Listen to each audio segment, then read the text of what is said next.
Well, joining me now, a filmmaker who's grown immensely, Anubhav Sinha, and the legendary Manoj Bajpayee. Well, welcome to the show, both of you gentlemen. पहले तो मनोज भाई, बम्बई में काबा, पहले तो ये बताएं हमें आप.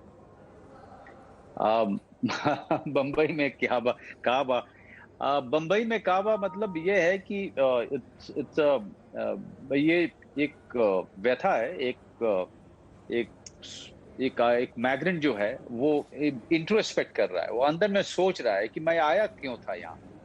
मैं आया था 2 जून की रोटी के लिए, ब्रेड एंड बटर के लिए, लेकिन यहाँ पे मुझे वो सिक्योरिटी नहीं मिली, ना मुझे वो इज्जत मिली.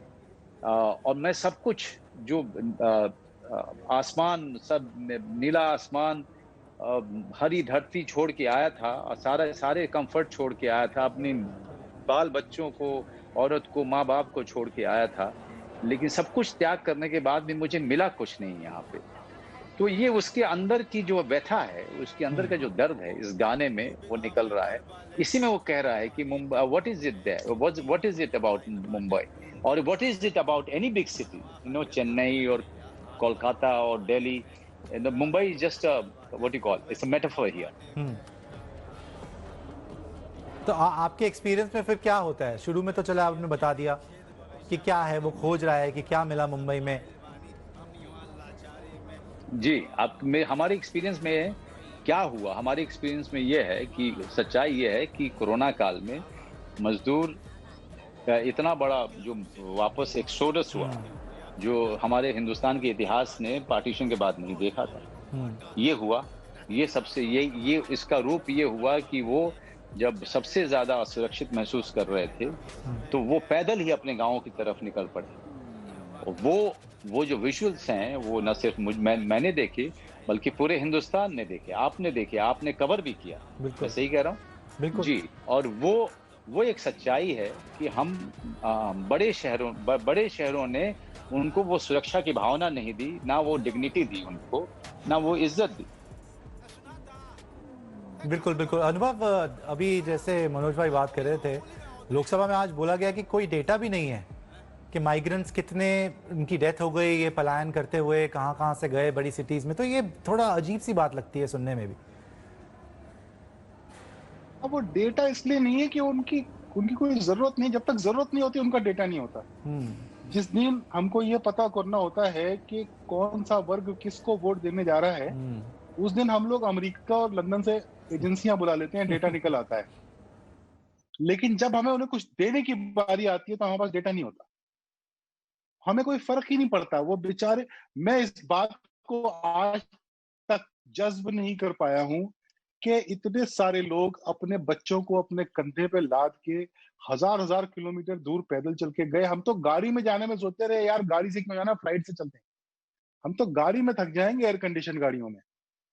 तो वो बस वो डेटा ही है. वो जब वोट होता है तब वो डेटा होता है उसका, तब उसके अलावा कोई विचारों का डेटा नहीं है. ये उनकी मजबूरी है, ये उनकी त्रासदी है. आजकल मुंबई फिल्म इंडस्ट्री आप देख ही रहे हैं, इतना ज़्यादा तनकीद हो रही है, रोज़ ही कुछ ना कुछ बोला जा रहा है कि जी माफिया बैठा हुआ है, कोकेन कर रहे हैं सारे, जैसे कि AK-47 लेके बैठे हुए हैं लोग. आप दोनों के लिए पर्सनली बम्बई की जब बात हो रही है, बम्बई के साथ आपका एक्सपीरियंस कैसा रहा, और ये इंडस्ट्री की जो छवि कर दी गई है, ये फेयर है कहीं से भी? बहुत ही अनफेयर है, बहुत ज्यादा अनफेयर है. हर तरीके के लोग हैं. मुझे पता नहीं क्यों इन सबके पीछे एक बड़ा वेस्टेड इंटरेस्ट लगता है. बिल्कुल इन सब के पीछे. बिल्कुल. और मैं आपको सच में बताऊं, मैं इंडस्ट्री को डिफेंड नहीं कर रहा हूं. नहीं, आप एकदम फेयर बात कर रहे हैं मनोज, बिल्कुल फेयर बात. मैं जब कह रहा हूं कि यहाँ पे ये अच्छी बात है, तो मैं ये भी कह रहा हूं कि मेरे बुरे एक्सपीरियंसेस भी हैं, मुझे बुरे लोग भी मिलते हैं यहाँ पे, लेकिन ना बिना उनसे डरे हुए मैं उनको डील करता रहा हूँ, है ना. और उनसे लड़ता भी रहा हूँ, आगे भी लड़ूंगा. और जितने बहुत सारे लोग हैं उनके लिए भी लड़ता रहा हूँ और लड़ता रहूंगा. लेकिन वो बाकी सारे क्षेत्र में जैसे हैं वैसा ही है, कंपेटिटिव है, कट थ्रोट है, लेकिन हम निपट लेते हैं. लेकिन इसको एक ब्रश, जैसे ही आप कहते हैं कि यहाँ ड्रग्स का पूरा व्यापार है, तो जो हिंदुस्तान में बैठा हुआ आपका टीवी देख रहा है, वो मुझे देखता है तो उसको लगता है कि कोई ड्रग का जो है गोदाम आ रहा है. है ना? बिल्कुल। तो उसको लगता है जैसे कि कांचा सेठ मनोज बाजपेयी है ना? तो ये जो जब सारी चीज जब इस तरह से बात हो रही है, तब मुझे लगता है कि इसमें कोई वेस्टेड इंटरेस्ट है। बिल्कुल। इसमें बहुत बड़ा कारण छुपा हुआ है कि इस तरह के राग अलापे जा रहे हैं। बहुत बड़ा कारण है। एक डायलॉग था मेरा शूल का, मैं आपको बताऊंगा, वो बहुत ही कमाल का डायलॉग। कुछ गलत हो रहा है यहाँ, कुछ गलत हो रहा है, अंधे हैं आप लोग जो आपको दिखाई नहीं देता है, अंधे हैं आप लोग। ये मैं हर किसी को ये कह रहा हूं कि ये जो दिखाया जा रहा है, ये सिर्फ बात वो नहीं है, ये किसी मकसद के कारण ऐसा किया जा रहा है। बिल्कुल। वो मकसद आपको ढूंढना पड़ेगा। अब जैसे बहुत बोला जाता है ख्वाबों की नगरी है, आज उसको पाकिस्तान से भी कंपेयर कर दिया लोगों ने। आप दोनों के लिए व्यक्तिगत रूप के लिए, क्या पाकिस्तान ऑक्यूपाइड कश्मीर है या बंबई क्या है वाकई में कभी भी जादू की नगरी? मनोज? बंबई जादुई नगरी है, जादू है, जादू की नगरी। मतलब यहाँ आपकी जिंदगी में जादू हो सकता है। अब देखिए ना, आप जिससे बात कर रहे हैं वो कहां से आता है, कौन है ये आदमी, या अनुभव सिन्हा कौन था, हम लोग कौन है, कहां से आते हैं? हमने अपने अपने इलाके को, अपने अपने गांव को, अपने अपने जिले को, राज्य को, अपने अपने दोस्तों को, माँ बाप को, भाई बहन को गर्वान्वित किया। किस वजह से किया? क्योंकि हमारे जीवन में जादू हुआ। और वो जादू किया किसने? इस मुंबई शहर में। वो जादू क्या था? वो मौका था। मौके दिए हमें, वो मौके दिए ताकि हम लोग अपने सारे लोगों को, जिला, जवार, गांव, राज्य, शहर, माँ बाप, भाई बहन, दोस्त, रंगमंच, सबको हम गर्वान्वित कर सके। वो उनको हम ये गर्व करने का मौका दे सकें अपने ऊपर में। और ये सब मुंबई और इस फिल्म इंडस्ट्री के कारण हुआ है। अनुभव? बिल्कुल डिट्टो, बस और कुछ नहीं कहना है। मुंबई मतलब मुंबई आपने शुरू में थोड़ा सा आपको ऐसा लगता है क्योंकि ये उन सब जगहों से बहुत अलग है और बड़ी है जहां से आप आते हैं, तो शुरू में ऐसा यहाँ पे लगता है कि पता नहीं मैं इसका हिस्सा बन पाऊंगा कि नहीं। पर एक बार ये आपको अपने आगोश में ले लेती है तो फिर उठा के पटकती भी है और फिर आसमान पे भी बिठाती है और फिर जमीन पे भी उतारती है। पर मोटा मोटी ज्यादातर लोग यहाँ पे अपने जिस सपने को लेके आए होते हैं वो पूरा कर लेते हैं।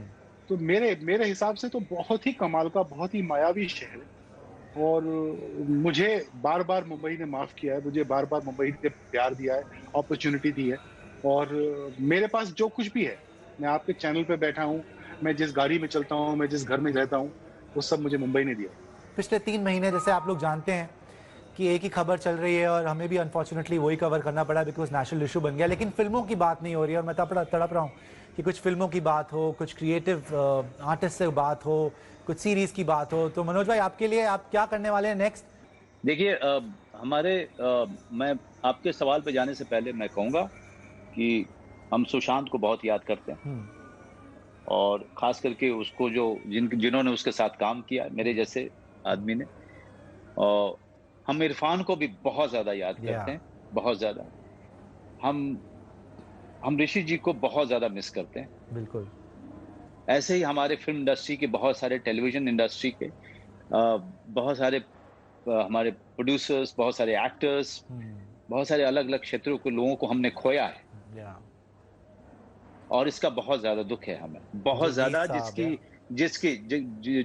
जगदीप साहब, बहुत सारे ऐसे लोगों को हमने खोया है जिसका हमें बहुत दुख है। और वो हमें लगता है कि ये सब अनहोनी की तरह से हुआ है कोरोना काल में। और समझ नहीं आ रहा है कि ये दुख जो है ये खत्म हो गया या अभी और बाकी है। तो पहली बात ये कि हम उन सबको श्रद्धांजलि देते हैं और उनको हम बहुत याद करते हैं और करते भी रहेंगे उनके योगदान को। दूसरी बात ये कि मेरा काम क्या आ रहा है, फैमिली मैन 2 आने वाली है। ओह वाह। जी, तो फैमिली मैन 2 उसके उसका पोस्ट प्रोडक्शन चल रहा है एंड बहुत जल्दी जो है नवंबर तक में Amazon will declare its streaming date, I hope so.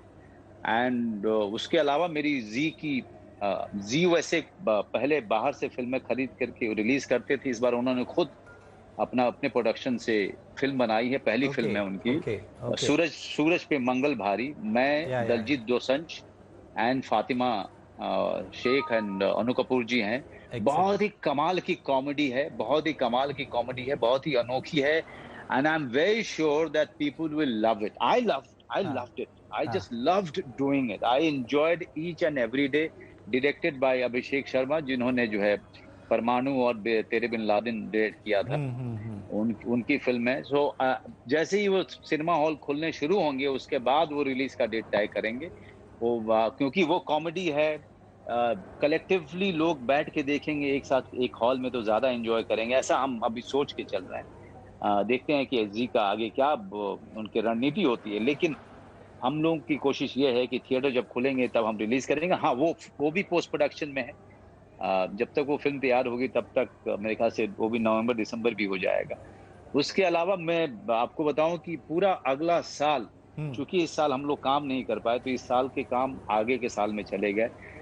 For the first time in my life I will be working, I mean मेरे 365 डेज के 365 डेज ब्लॉक हो गए पहली बार अपनी जिंदगी में। इस I think it's only because of corona कि इस साल का भी काम आगे चला गया and 365 days I will be working next year.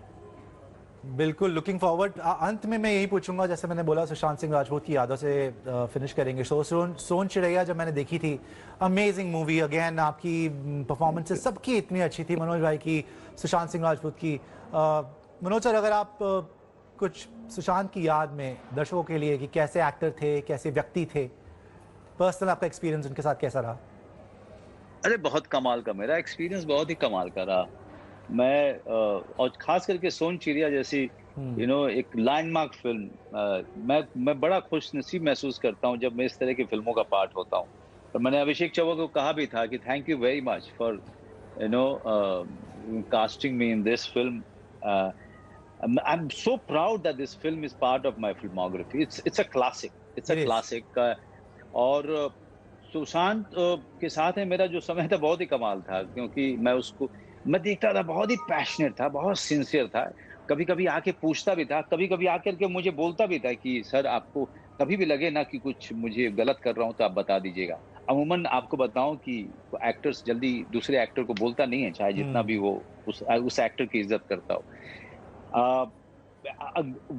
पहला सीन मैंने किया तो मैंने उसको सुना जाकर के अभिषेक चौबे जी को जाके बोलते हुए।